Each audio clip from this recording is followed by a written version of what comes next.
April 12, 2004, 13:47 hours, Fallujah, Iraq. Staff Sergeant Marcus Tank Thompson, 28 years old, Delta Force operator with the 1st Special Forces Operational Detachment Delta, methodically checked his gear one final time before stepping into what intelligence reports called a routine building clearance. The acrid smell of burning diesel fuel and concrete dust filled his nostrils as his 8-man team approached the 3-story concrete structure on the eastern edge of the city. Through his night vision goggles, he could see the building's windows had been hastily boarded up with scrap metal and plywood. The morning sun cast long shadows across the rubble-strewn street, and somewhere in the distance, the rumble of Humvee engines mixed with the occasional crack of sniper fire. Thompson had been in country for 7 months, and his instincts told him something was fundamentally wrong with this supposedly abandoned building. The intelligence briefing had been too clean, too convenient. But orders were orders, and his team moved forward with the calculated precision that had kept them alive through 43 previous operations in the Triangle of Death. The building stood like a concrete tomb in a neighborhood that had been pounded by artillery for weeks.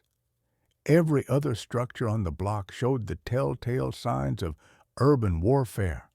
Walls pocked with bullet holes, roofs collapsed from mortar strikes, and the ghostly outlines of families who had fled in the night. This building, however, remained suspiciously intact.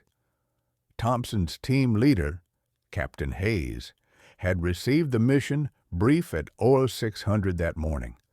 Clear the building, search for weapons caches, and extract any high-value targets found inside.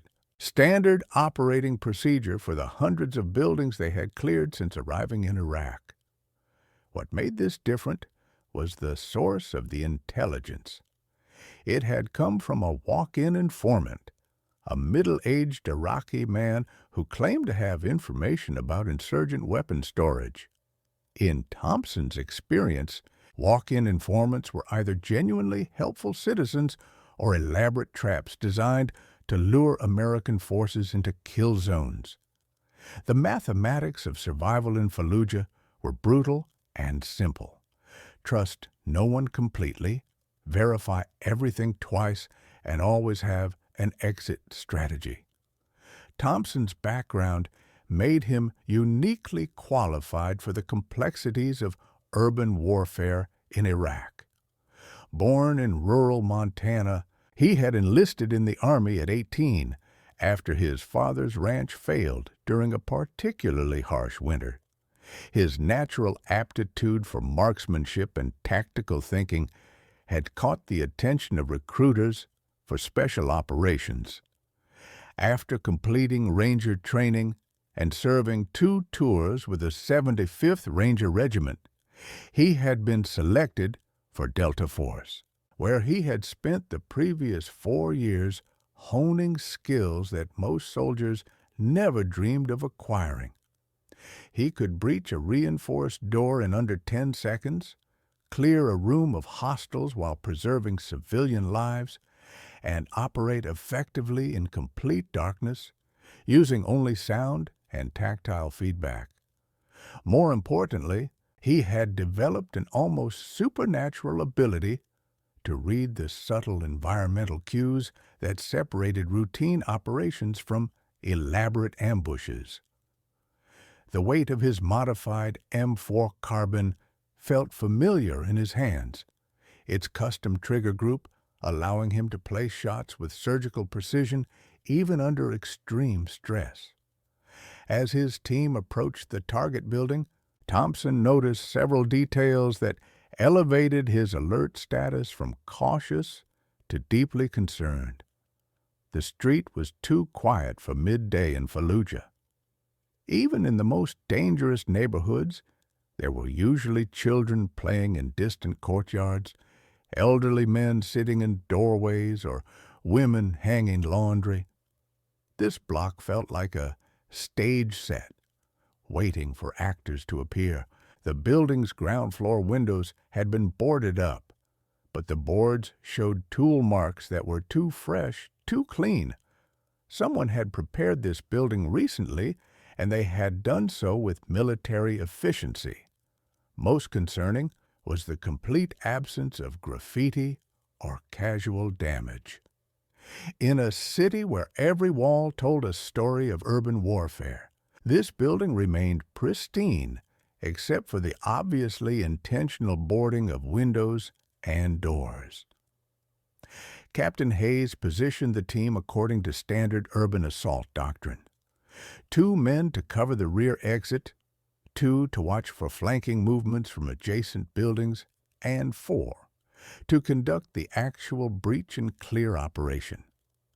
Thompson was designated as the lead man for the entry team, meaning he would be first through the door once it was breached.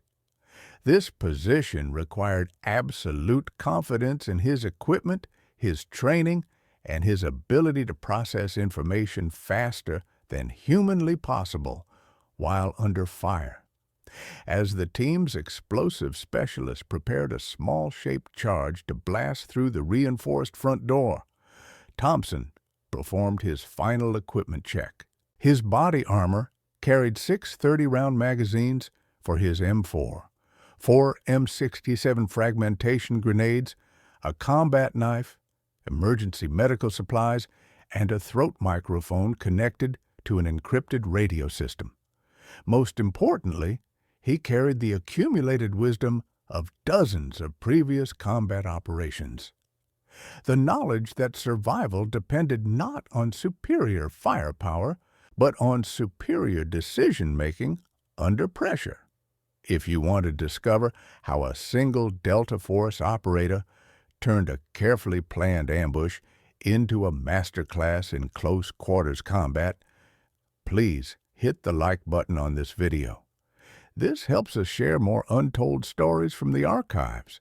And subscribe to the channel if you haven't already, so you don't miss our next episodes.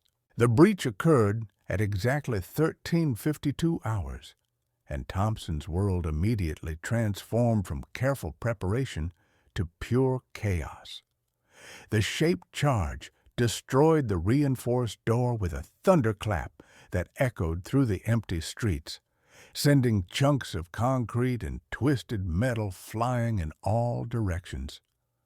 Thompson was through the doorway before the dust had settled, his rifle raised and finger on the trigger, scanning for immediate threats in the building's ground floor.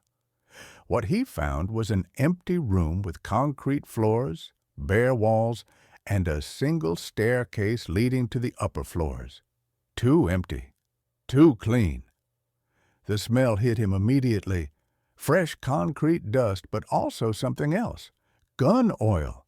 Recently cleaned weapons. The distinctive metallic scent that came from firearms that had been disassembled, cleaned, and reassembled within the past few hours.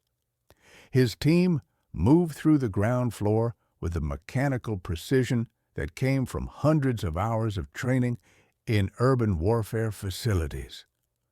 Each man knew his sector of responsibility.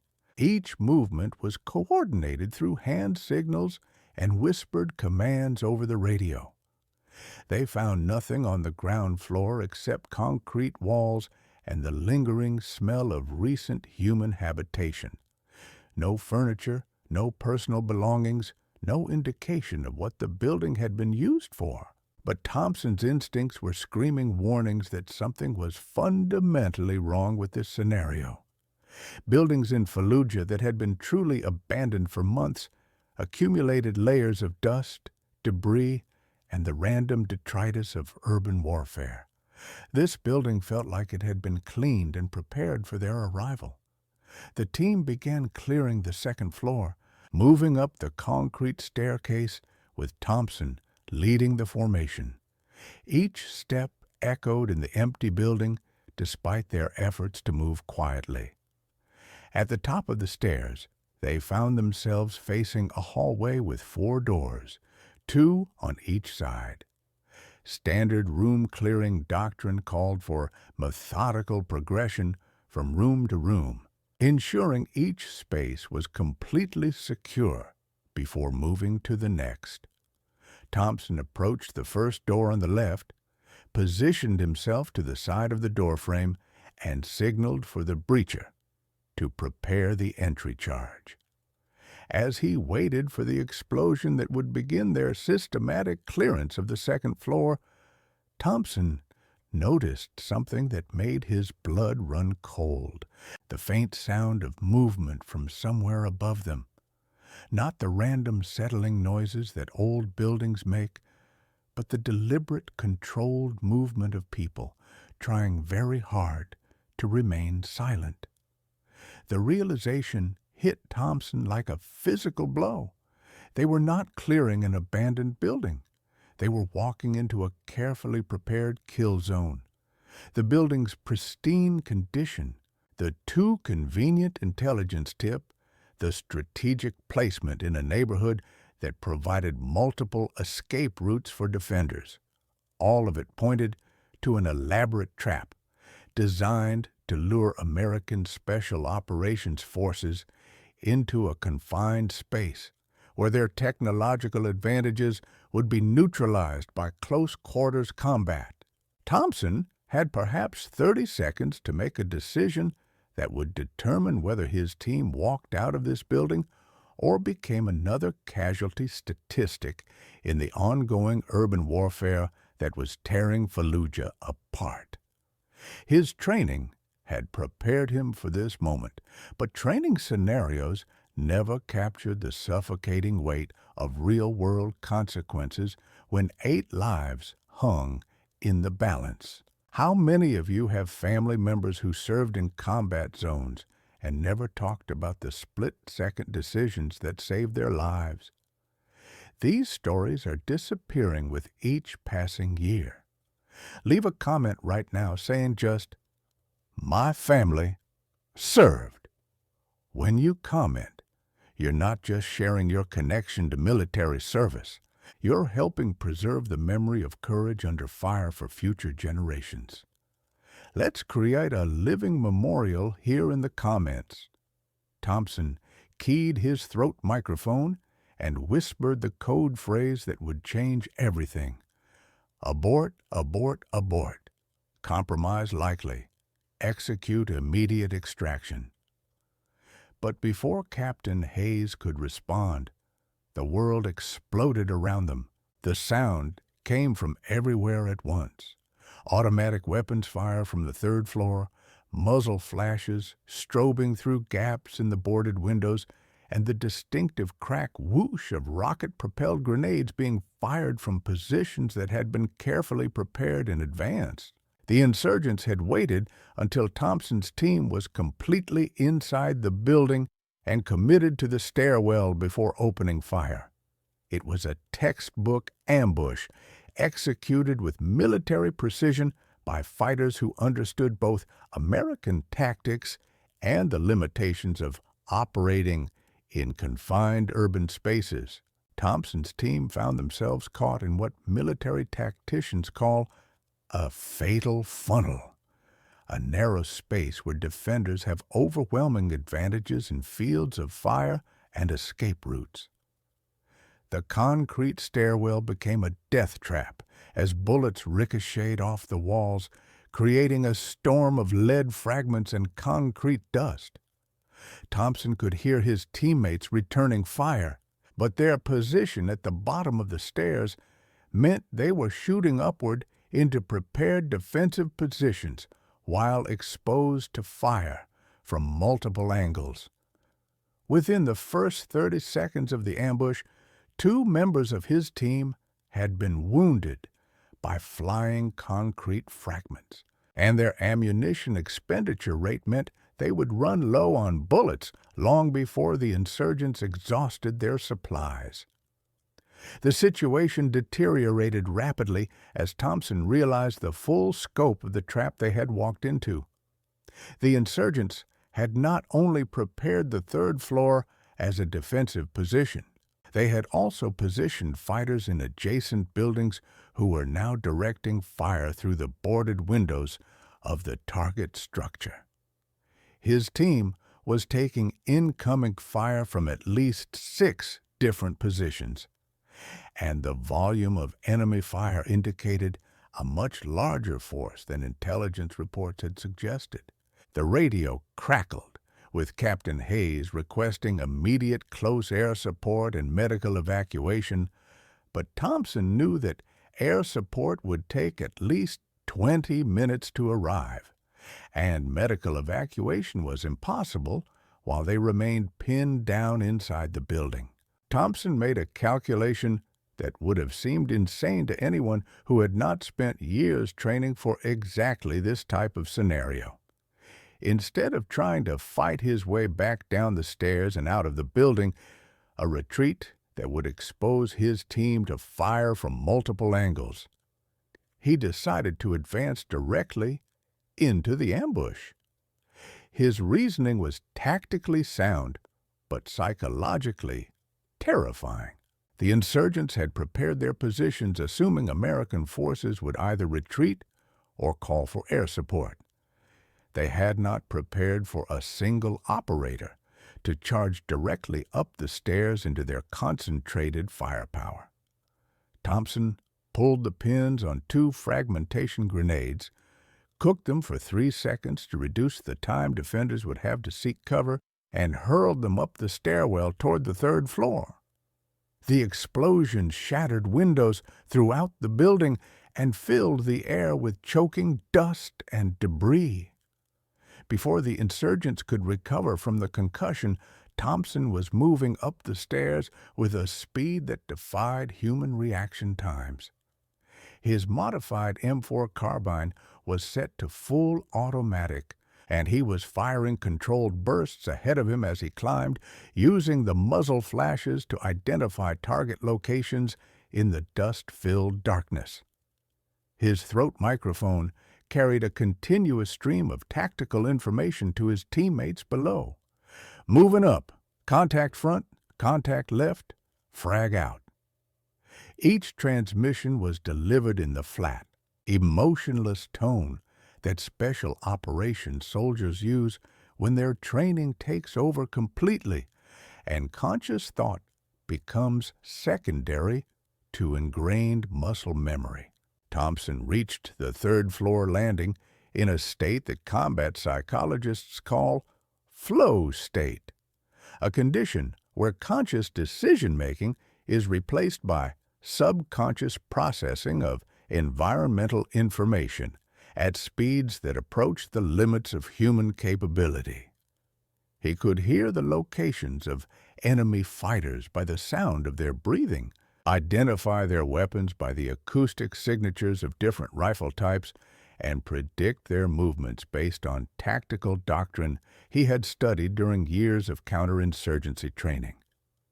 The 3rd floor layout was exactly what he had expected: a central hallway with rooms on both sides, each room prepared as a defensive position, with firing ports cut through the walls and escape routes planned through windows that connected to adjacent buildings.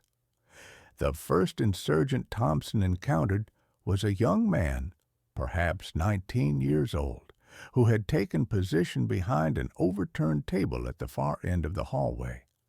The fighter's AK-47 was pointed toward the stairwell, and his finger was on the trigger, when Thompson appeared through the smoke and dust like something from his worst nightmare.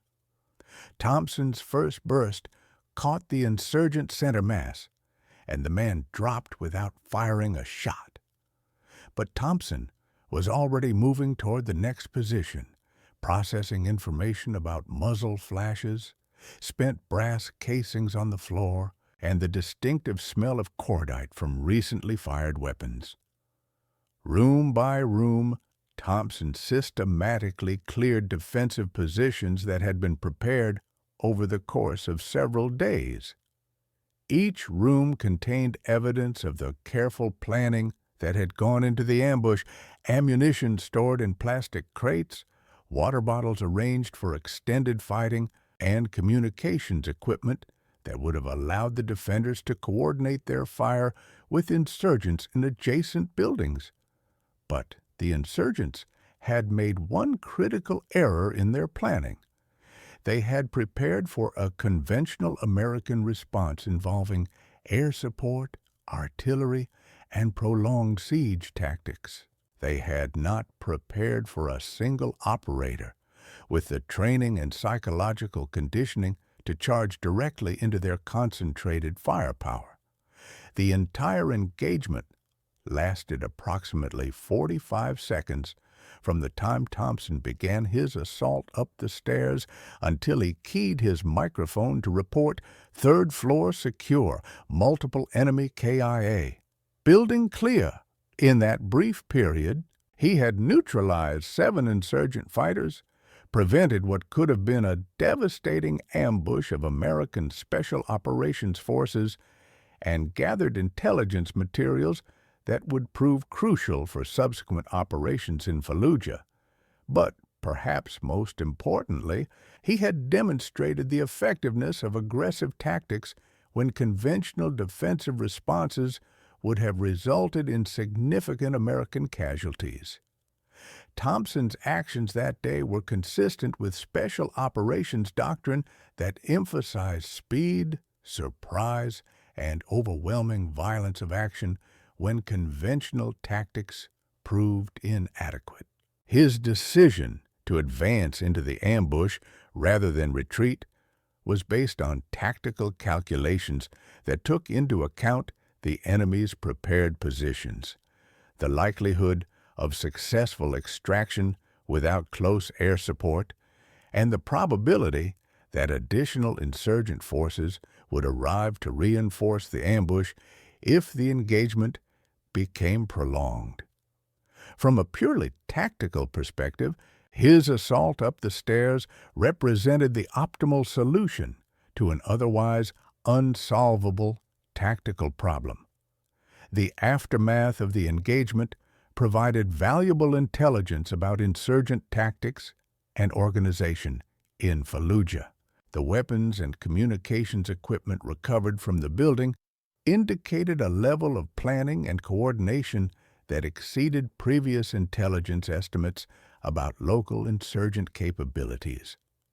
The fighters themselves were a mix of local recruits and foreign fighters, suggesting that the ambush had been organized by experienced military personnel with formal training in urban warfare tactics. Most significantly, documents recovered from the building revealed details about a larger network of prepared positions throughout the city, information that would prove crucial for subsequent American operations in the region.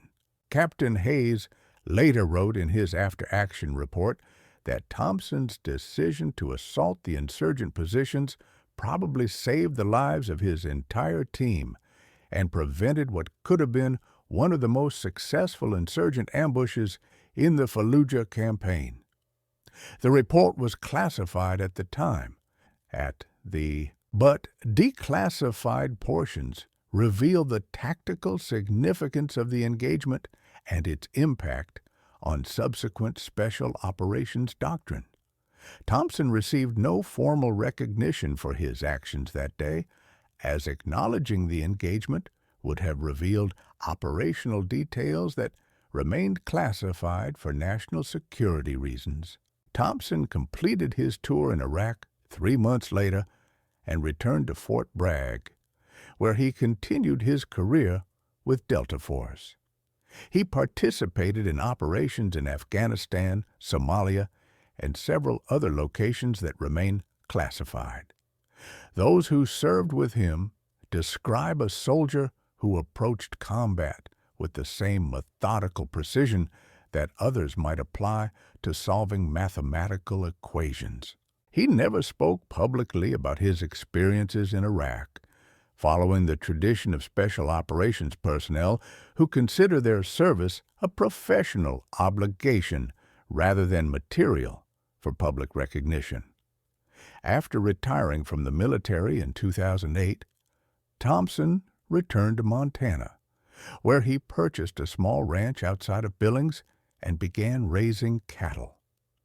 Neighbors describe him as quiet, reliable, and invariably helpful when local ranchers faced problems that required technical expertise or physical labor. He married Sarah Mitchell, a teacher at the local elementary school, in 2010, and they had 2 daughters who inherited their father's methodical approach to problem solving, but remained unaware of his military background until they were teenagers.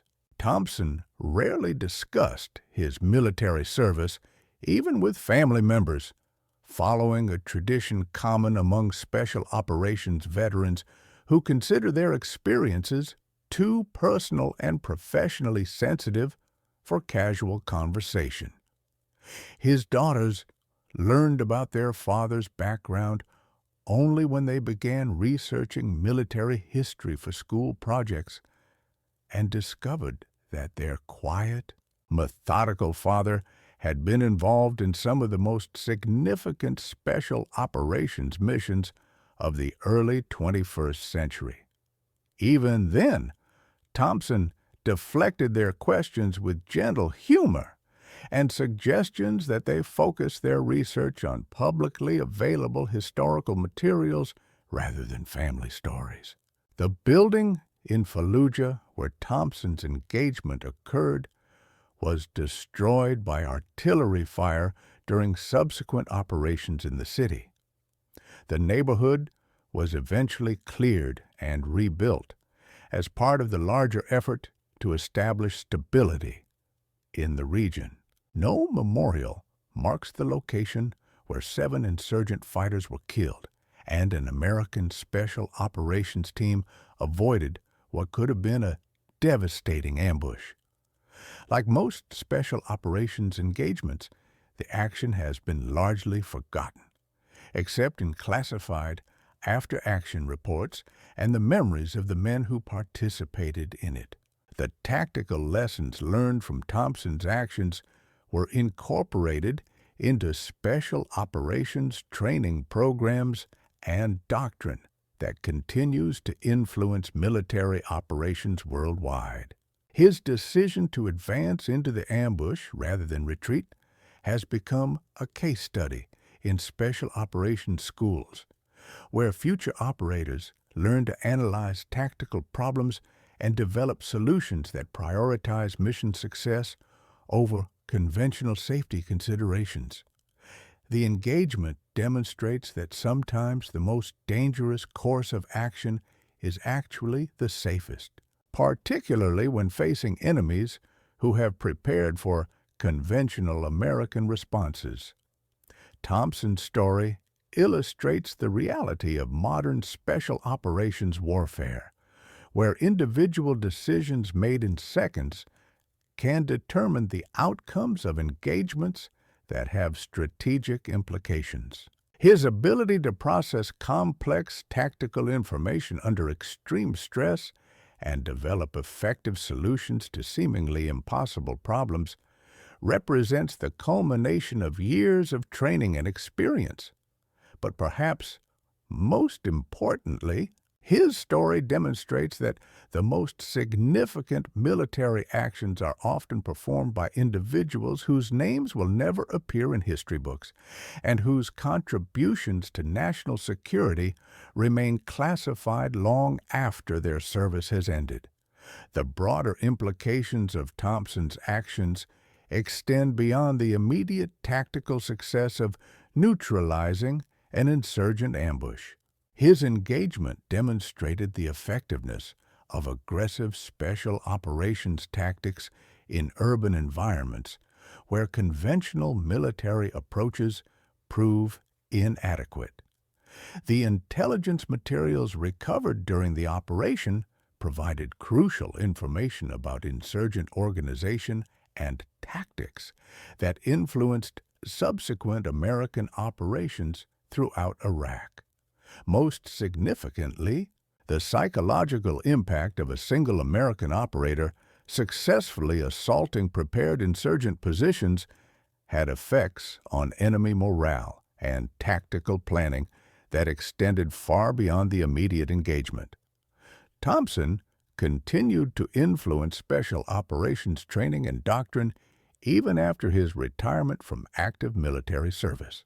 He occasionally returned to Fort Bragg as a civilian consultant, providing insights based on his combat experience to help develop training programs for new generations of special operations personnel. His emphasis on aggressive tactics, rapid decision-making, and the psychological aspects of close-quarters combat became integral components of courses designed to prepare operators for the complex urban warfare environments that define modern military operations.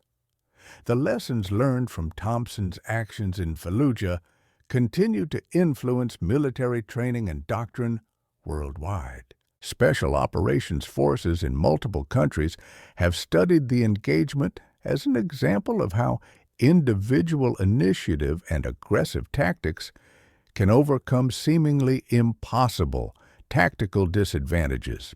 The psychological aspects of Thompson's decision-making process, his ability to remain calm under extreme stress and develop effective solutions to complex problems, have become subjects of study in military psychology programs designed to enhance operator performance under combat conditions. If this story moved you the same way it moved us, do us a favor. Hit the like button on this video. Each like tells YouTube to show this story to more people. Subscribe to the channel and turn on notifications. We're rescuing forgotten stories from dusty archives every day. Stories about soldiers who broke conventional rules to save lives, operators who faced impossible odds with creativity and courage, warriors who changed the course of battles with split-second decisions. Real people, real heroism. Leave a comment now and tell us where you're watching from. United States, United Kingdom, Canada, Australia, Germany. Our community extends around the world. You're not just a viewer, you're part of keeping these memories alive. Tell us your location. Tell us if someone in your family served. Just let us know you're here. Thank you for watching, and thank you for ensuring that Staff Sergeant Marcus Thompson doesn't disappear into silence. These men deserve to be remembered, and you're helping make that possible. Note: this content combines documented tactical procedures and historical context from the Iraq War, with dramatized elements for educational and entertainment purposes.